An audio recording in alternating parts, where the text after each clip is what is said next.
Why anxiety never ends, and how Buddhism shows the way to peace.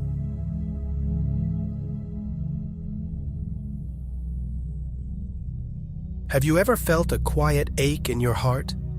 A longing for peace that always seems just out of reach?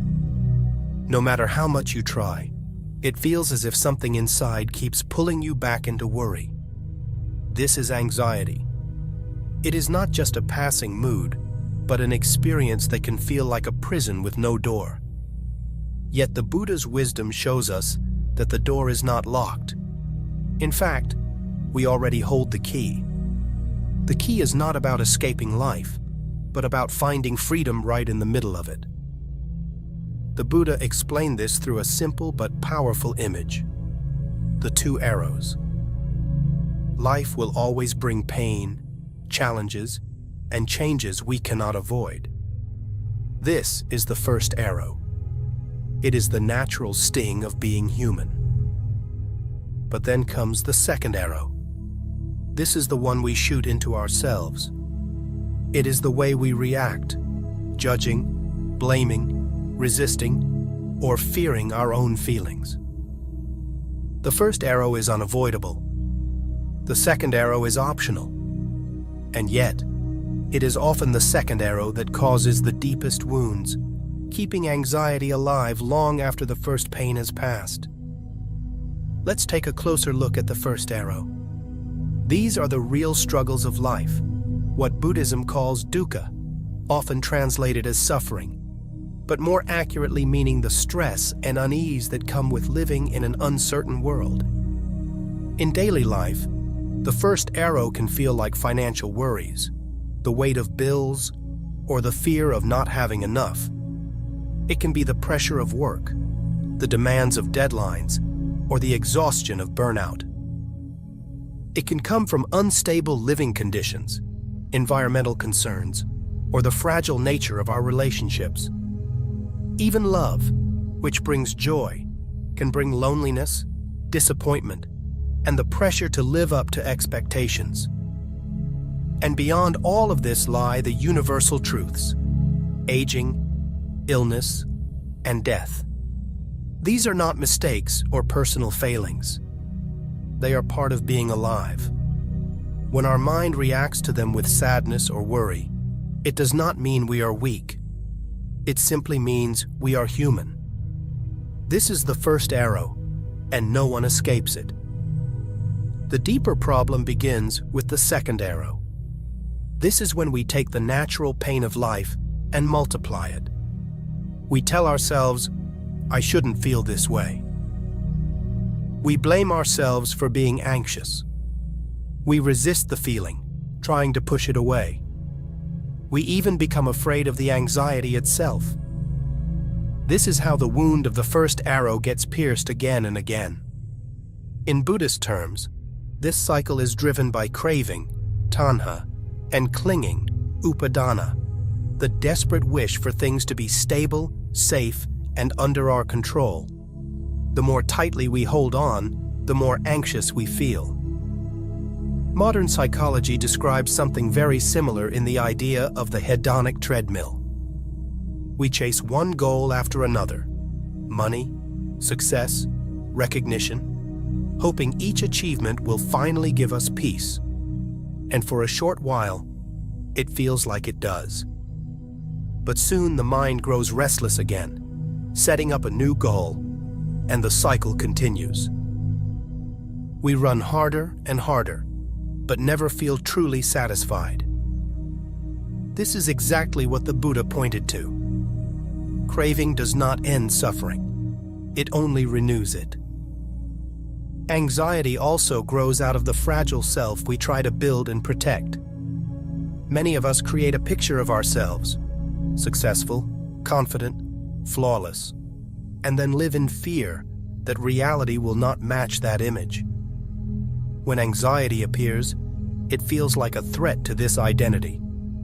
But Buddhism teaches anatta, the truth of non-self, that this fixed image of me is an illusion. Life is always changing, and so are we. The more we cling to an unchanging idea of who we should be, the more we suffer when life does not match it. This is the truth we need to see clearly. Anxiety is not just an emotion that comes and goes. It is a cycle, a system that feeds on itself. The first arrow, the pain of life, is real, but it does not have to imprison us. The second arrow, the way we react, is the one we can choose to let go of. And this simple but profound teaching is where the path of healing begins.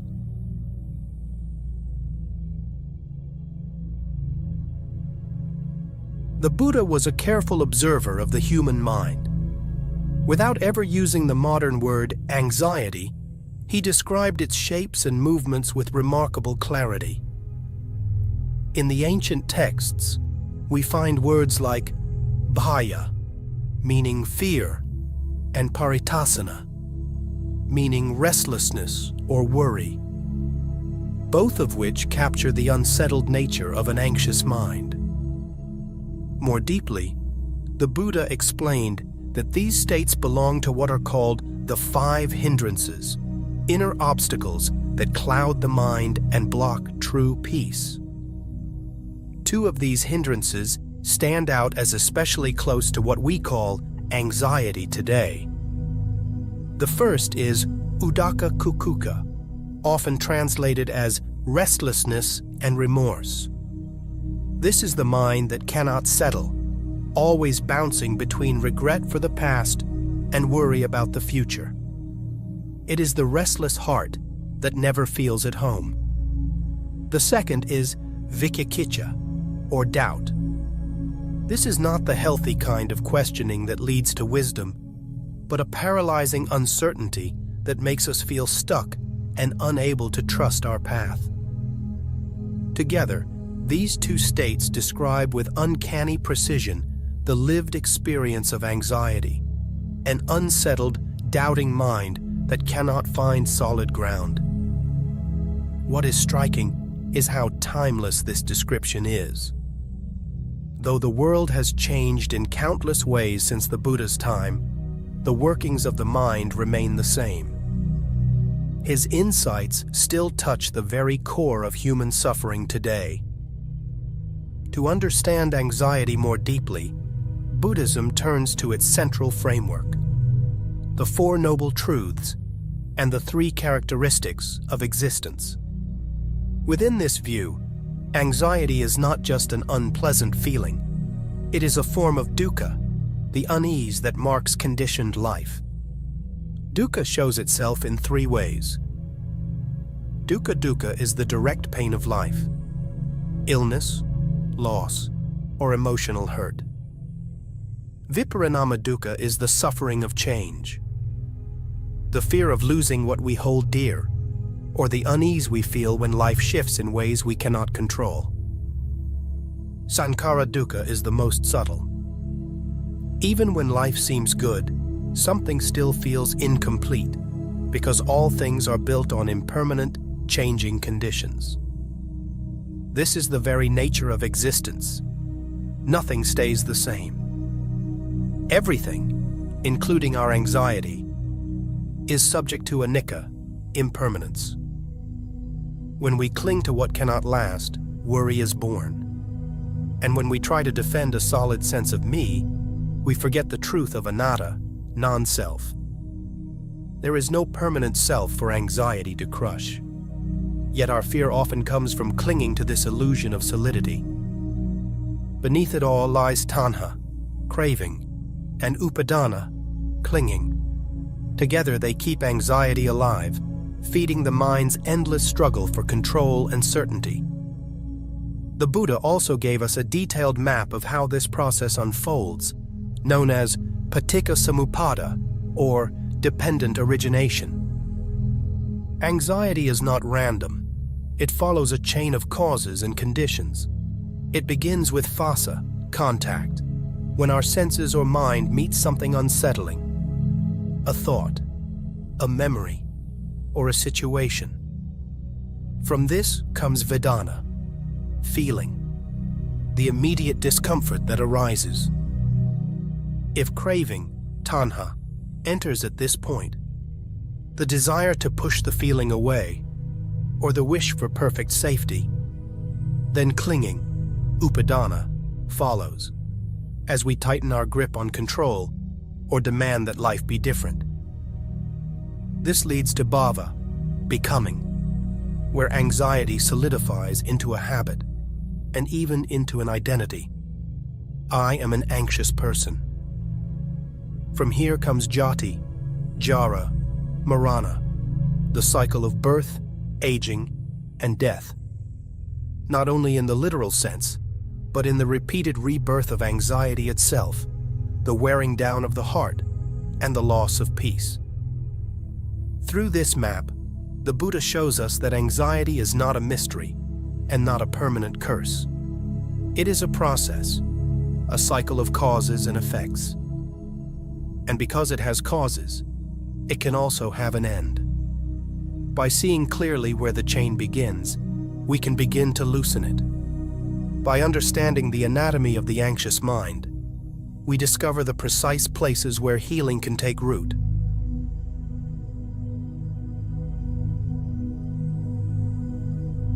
The Buddha offered a path that is both simple and profound. The Noble Eightfold Path. It is not a set of rigid rules, but a living guide, an integrated way of wisdom, compassion, and inner training. This path helps us see clearly, live ethically, and cultivate a calm and steady mind. And when practiced sincerely, it transforms our relationship with anxiety at its very foundation. The journey begins with right understanding, samadhi. This is the wisdom that allows us to see life as it truly is, not as our anxious mind distorts it. Right understanding helps us notice the difference between what is really happening and how we are reacting to it.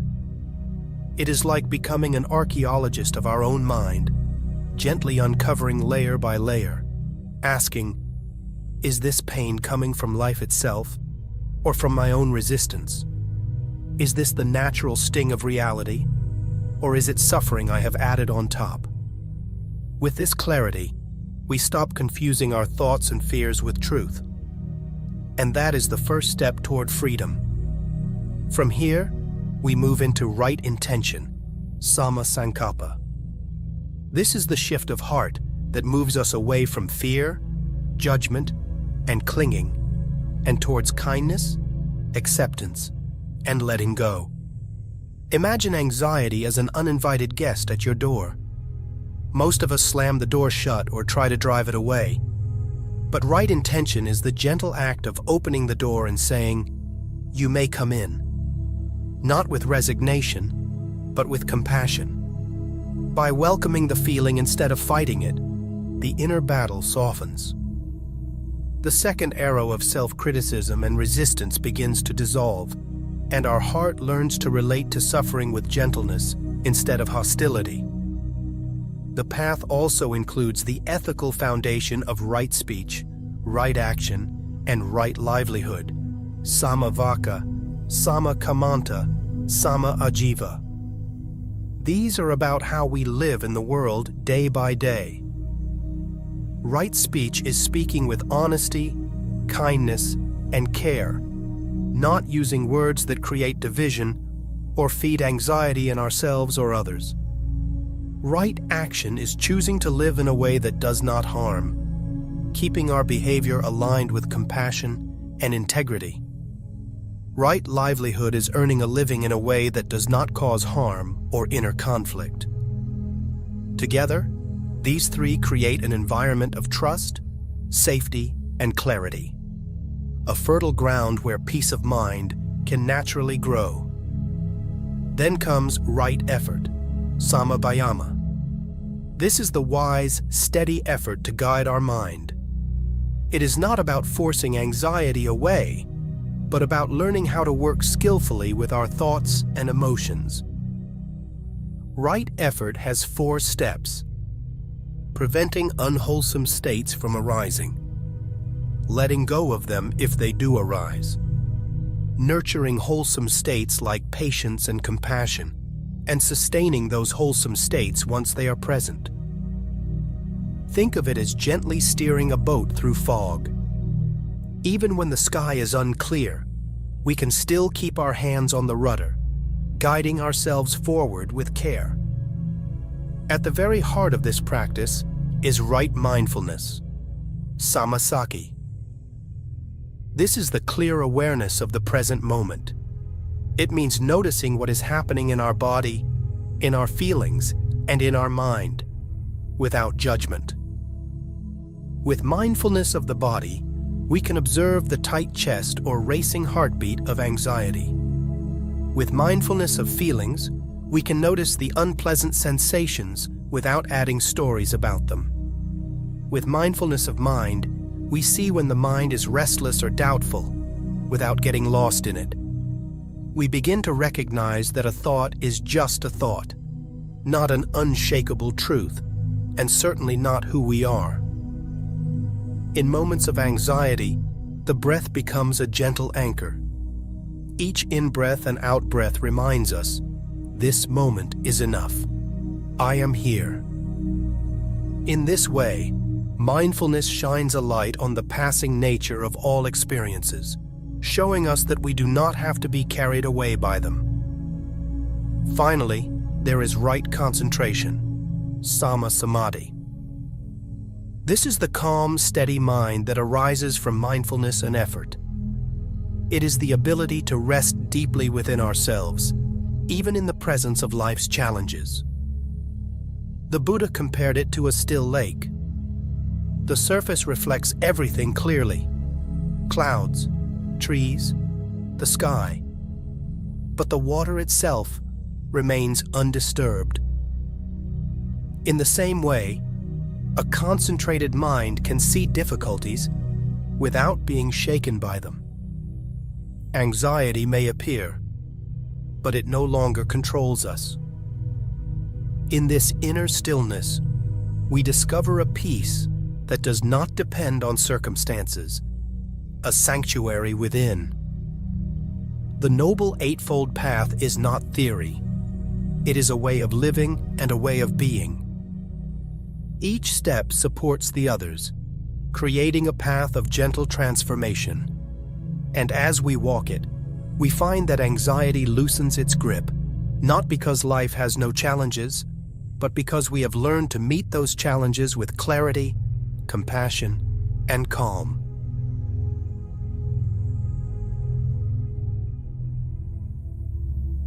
True freedom is not about erasing every problem or silencing every trace of worry. Life will always bring change, loss, and uncertainty. But freedom comes when we stop adding layers of resistance and self-blame on top of what is already difficult. We may not be able to control the waves of life, yet we can learn to rest calmly as they rise and fall. This is what it means to find freedom even in chains. The conditions of life may remain, but the mind no longer has to be bound by them. Liberation is not escape. It is a shift of perspective, the discovery of peace that does not depend on outside circumstances. Such peace grows stronger when our lives are rooted in integrity.